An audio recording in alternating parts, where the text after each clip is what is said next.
Hello friends, welcome to promo breakdown channel star plus के one of the most popular serial Yeh Rishte क्या कहलाता है serial के आज रात के एपिसोड में आप सभी को अब यही दिखाया जाएगा कि जो अबीरा है अब वो तो पूरी तरह से टूट चुकी है और अब जो अबीरा है वो रास्ते में चल रही होगी और अब कहीं ना कहीं सामने एक बिजली की तार होती है और अब कहीं ना कहीं अबीरा की जान होती है खतरे में और तभी अब वहाँ पर होने वाली है सीरियल में एक न्यू एंट्री जो कि है आर के। और अब जो आर के है अब वो कहीं ना कहीं अबीरा की जान बचा लेता है और अब एपिसोड में आप सभी को ये भी दिखाया जाएगा कि जो विद्या है अब वो तो मनीषा से यही बोल रही है कि उसने तो अबीरा को अपनी बेटी माना था, पर अब जो मनीषा है वो विद्या से ये बोलने वाली है कि आपने अबीरा को अपनी बेटी माना होता तो माँ ना अपनी बेटी को दुखी नहीं देख सकती और आप यहाँ चैन से बैठकर अपनी बेटी की बर्बादी का तमाशा देख रही हैं।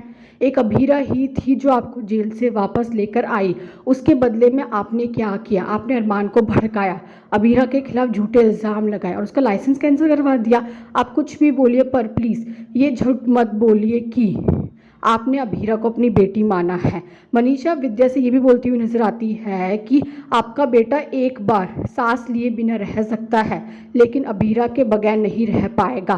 तो अब कहीं ना कहीं जो मनीषा है अब वो तो विद्या को बहुत सुनाने वाली है और अब कहीं ना कहीं अब जैसी अरमान अपने घर में आता है तो मनीषा तो अरमान का स्वागत करती है, उसकी आरती उतारती है और ये भी कहती हुई नजर आती है कि बेस्ट बेटा अवार्ड गोज टू अरमान पोदार। जो मनीषा है अब वो तो अरमान को बहुत सुनाने वाली है। मनीषा तो अरमान से यही कह रही है कि तूने अबीरा की सारी उम्मीदें तोड़ दी, तू मूव ऑन अकेला तो नहीं करेगा ना, अबीरा भी मूव ऑन करेगी। अपनी अबीरा को किसी और के साथ देखने के लिए तैयार हो जा। और अब कहीं ना कहीं अबीरा के घर में अब आरके की एंट्री हो जाती है। तो अभी देखना तो इंटरेस्टिंग होगा कि आगे जाकर सीरियल में और कौन कौन से ट्विस्ट आने वाले हैं। Thanks for watching this video.